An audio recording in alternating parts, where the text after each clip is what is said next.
really, is this too big of a job? But I'm going to go back to, and I was just thinking about it 5 minutes ago, Normandy Schools Collaborative, right? I know the task force wanted to keep the district within its boundaries, didn't want to break it up. And then I thought, well, there's some meaning to that name, Normandy Schools Collaborative, the new name. Carol, why, what's the meaning of that name, or what's the meaning behind that name? I think what's interesting about Normandy in itself is that it is sitting in this very unique context, right next to the University of Missouri, St. Louis, and then also within this community of 24 different municipalities. I mean, it's amazing for people to think about 6 schools in a 3 square mile area of 24 different municipalities. And yet the community there is very strong. It's come together. You know, thank you to Beyond Housing and 24/1, the work they do in trying to bring those communities together. This is a unique opportunity to take a small school district and really do something very different with it, and really think about those parallel structures, how a university can be part of this, and how do we really do something that's very different today. And Philip Boyd, we saw the signs at the Board of Education meeting, Normandy Strong. So there's strength within that community, within that district. Your job was to work with some of those partners and those resources. Why wasn't it working? Why hasn't it been working? Or was it beginning to work and all of a sudden now we have to start over again? Well, to allude to something that Carol was mentioning, you know, this really is about looking at how we use a collective impact model to change things. And when I came into the district, from the district perspective, that was really the first time the district started looking at how do we really partner with 24/1 and with other agencies in ways that were very intentional, making sure that our partnerships are really plugged into the mission and to the needs of both children and parents in the district. I think that there are a couple of things that impacted Normandy's performance over time. I think that there were obviously issues around having the right leadership in place to make sure that those, you know, the strong instructional leadership was happening, but I also think that you had issues around poverty. We have a fairly high mobility rate, and at the same time, Lisa kind of spoke to this, when you look at not just the region, but the nation, those areas across the United States where you have the highest amounts of poverty are also where you have the lowest performance on state standardized tests. Has anybody successfully bucked that? Are there solutions that are actually working? There are solutions, but I think what has happened is that we have to get beyond some of the rhetoric of what we want to be quick fixes. We have to say, wait a minute, if we're looking at trying to stabilize families, right? Because initially, families are basically the first schoolhouse for kids. So when you have issues around kindergarten readiness, that's about what's going on in the community, what's going on in the household. So how is it that we can strengthen communities so that they can be partners with the school, not just, you know, standing off to the side, but actually being very intentional partners around the educational process for their kids. The other thing you have to make sure is that you're looking at issues around economic development, workforce development, and being very intentional about creating this wraparound for the entire school district and for that school community. That's where we need to go with this. Let's talk short term. Carol, there were a lot of things that the state board didn't vote on, that the task force has made recommendations. So let's talk about some of the fixes that can begin to be put in place so that kids begin to perform better, learn more, however you want to say it, right? That this school and these kids begin to do better. What can be done, or what are some of the steps that can begin to be taken?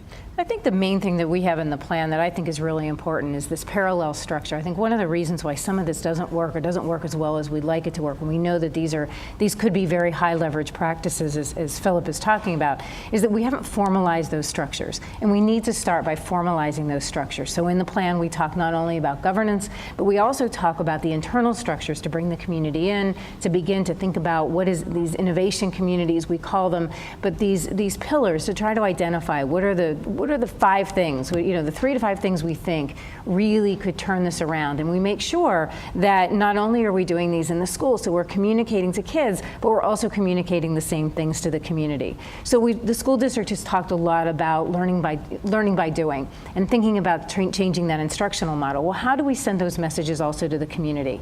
If we want kids to understand about caring and respect, how do we send those same messages that the community also has to be thinking about care and respect? So the kids are not only hearing about it in school, they're also getting that at home.